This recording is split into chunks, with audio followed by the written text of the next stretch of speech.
قسمت دوم از مجموعه سرگردان‌های فضای مجازی. الحمدلله رب العالمین و الصلاة و السلام علی سیدنا سید الانبیاء و المرسلین و علی آله و صحبه اجمعین.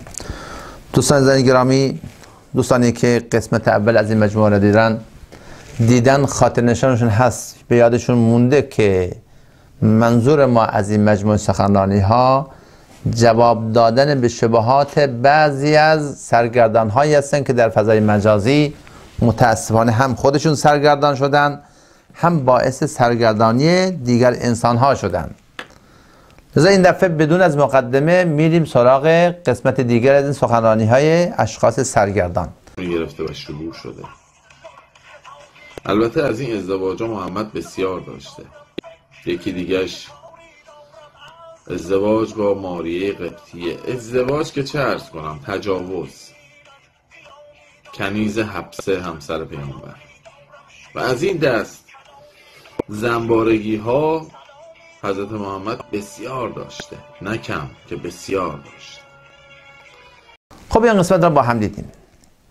اول یک سوال از همین شخصی که شما تیک فیلم ایشون رو دیدین، یک سوال اینجا که بزرگ نمایی میکنه و اینطور الفاظ به زبان آورده، البته از این ازدواج ها محمد بسیار داشته صلی الله علیه وسلم، چه بزرگ نمایی میکنه. ما از شما میپرسیم چند دفعه رسول الله صلی الله علیه وسلم با زن پسرخوانده خودش ازدواج کرده؟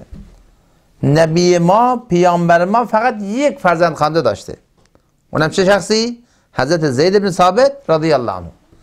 لذا این ازدواج با زن پسرخوانده توسط نبی ما، توسط پیامبر ما به حکم قرآن فقط یک دفعه صورت گرفته، نه بیشتر. لذا این اولین دروغ بزرگ این آقاست. بعد دوم این مطلب شما در نظر داشته باشید، منظور ایشون که میگه البته از این ازدواج محمد بسیار داشته، در جلسه قبل مشخص شد که منظور ایشون ازدواج با محارمه، یعنی میخواد این رو ثابت بکنه که در قرآن کریم ازدواج با محارم پناه بر خدا وجود داره، حالی که همچین چیزی در قرآن اصلا وجود نداره. شخصی که هنوز در جلسه قبل گفتم فرق فرزندان سلبی با صلبی را نمیدونه، تحقیق دیگه آسان شده. دوستان عزیزان شما یک سرچی بکنید در فضای مجازی، ببینید فرزندان سلبی چه معنایی را برای شما ارائه میکنه. در مرحله دوم ببینید فرزندان صلبی چه معنایی را برای شما ارائه میکنه. معنای فرزندان سلبی با فرزندان صلبی زمین تا آسمان فرق داره. این یک مورد. مورد دوم که در جلسه قبل اینم مشخص شد که زنان فرزندان صلبی ما اینا زنان پسرخوانده ما نیستن، بلکه زنان فرزندان صلبی ما چی شدن؟ این عروس ما هست که برای ما محرم ابدی و نکاح با اون هم یعنی حرام ابدی هست. هرگز چنین چیزی در اسلام وجود نداره. لذا اینجا که بزرگ نمایی میکنه که مثلا میگه البته از این ازدواج محمد بسیار داشته، این میخواد ازدواج با محارم را از طریق قرآن ثابت بکنه و پناه بر خدا این میخواد ثابت بکنه که پیامبر ما چنین کرده، حالی که چنین چیزی ما در امت اسلام، در دین اسلام به هیچ عنوان اصلا نداریم. خب این یک مورد.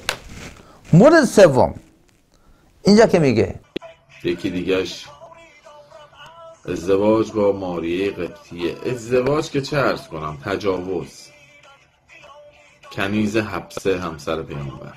دقت کردین اینجا که به زبان خودش آورده میگه یکی دیگهش ازدواج با ماریه قبطیه. ازدواج که چه عرض کنم، حالا چیزی که ایشون داره میگه چون نقل کفر نیست، میگه ازدواج که چه عرض کنم، میگه تجاوز. خب کجاش تجاوزه؟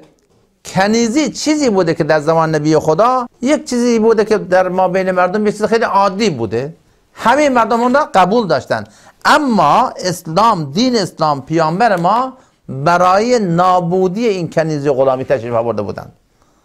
برای نابودی کنیزی غلامی تشریف آورده بودند.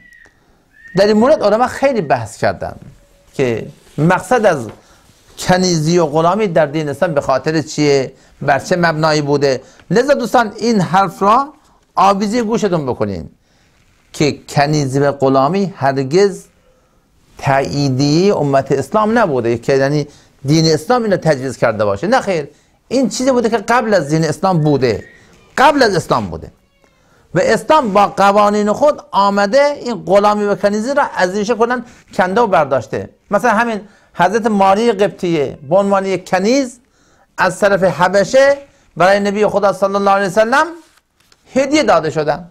حالا دقت بکن، بعد از گذشت 1 سال پشت سر همین که کنیز رسول خدا شدن، نبی خدا ایشون رو آزاد کردن.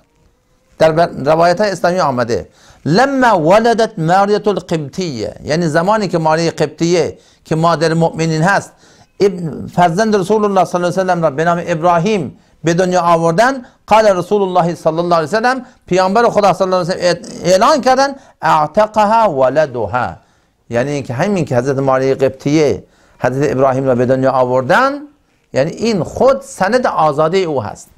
یعنی بعد از گذشت 1 سال یا وقتی که مقدر کرد الله متعال، خیلی زود الله متعال طبق قوانین اسلام به پیامبر خدا صلی الله علیه و سلم دستور دادن که بله ماری قبطی الان آزاد شده و دیگر کنیزی، یعنی که بنا کنیز باشه، نه خیر ایشون نیستن. لذا شما یعنی واقعا کل جهان را برین بگردین، چنین قانونی کسی میتونه پیدا بکنه که شخصی کنیز خودش را بعد از اینکه بچه از او به دنیا آمد او را آزاد بکنه؟ دوم، در اون خانواده به عنوان یک مادر حساب بشه. سوم، کنیزی بیاد با پیامبر یک امت ازدواج بکنه. و چهارم، کنیزی با این صفت بیاد با پیامبر اسلام ازدواج بکنه و او را مادر مؤمنان خطاب بکنن. در کجای تاریخ شما برین همین بردهداری های قدیم رو هم نگاه بکنین، بردهداری های نوین رو هم نگاه بکنین، آیا چنین چیزی را میشه در بردهداری های غیر از اسلام پیدا کرد؟ واقعا غیر ممکنه. این موردی که مثلا این آقا روش انگشت گذاشته که کنیزی حضرت ماری قبطیه، این تجویز اسلام نبوده، اینا چیزی بودن که قبل از اسلام بودن. ان شاءالله بنده بعداً به نسبت کنیزی در اسلام که در جنگ، خب ما وقتی جنگ با کفار بودن که بحث غلامی کنیزی بوده، در اسلام هم بوده، ولی این تجویز امت اسلام نبوده، تجویز دین اسلام نبوده، چیزی که قبلا بوده، اما با برنامه تدریجی دین اسلام این را از میان برداشته. و آخر این که اگر از این حرفا ما که ما بگذاریم، واقعا یه چیز خیلی عجیبه. آقا عروس راضیه، داماد هم راضیه، ازدواج صورت گرفته 1400 سال اندی پیش. حالا بعد از 1400 سال در این مابین نه داماد از این عروس خودش شکایتی کرده و نه عروس از شوهر خودش شکایتی کرده. برین تاریخ نگاه بکنین، در کجای تاریخ اسلامی حضرت ماری قبطی از نبی خدا صلی الله علیه و سلم به نسبت رفتار با اون شکایتی داشته؟ هرگز چنین چیزی امکان نداره. حالا عجیبه، عروس و داماد از هم راضی هستند. اشخاصی آمدن، اشخاص فضول، بعد از 1400 آقا ساز نارضایتی داره میزنه. واقعا این اشخاص یعنی این دست خودشون نیست، یه چیزایی رو دادن دستشون، دارن برای مردم میخونن همینطوری.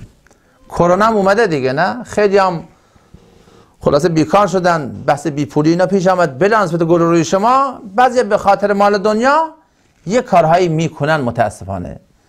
تا انشالله قسمت بعد. و السلام علیکم و رحمت الله و برکاته.